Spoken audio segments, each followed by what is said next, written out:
दस्तान से आपको अहम खबर दे रहे हैं। Secretary local government south Punjab Altaf Baloch ने तौसा का दौरा किया।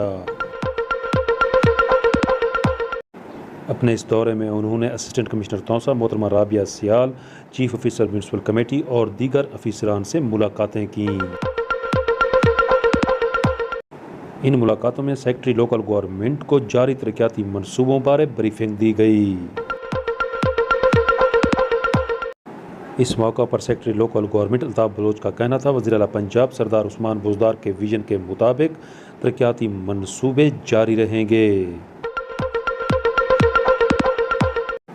उन्होंने कहा, जारी तरक्याती मनसूबों में मटीरियल के मयार पर किसी किस्म का कोई समझौता नहीं किया जाएगा। सेक्रेटरी लोकल गवर्नमेंट ने एमसी के कंट्रैक्टर से मुलाकात की और उनके मसाइल के हल की यकीन दहानी भी कराई। इस मौका पर उन्होंने असिस्टेंट कमिश्नर तौसा मोहतरमा राबिया सियाल की कारकर्दगी को भी सराहा। सुहेल शहजाद, तौसा न्यूज़, तौसा शरीफ।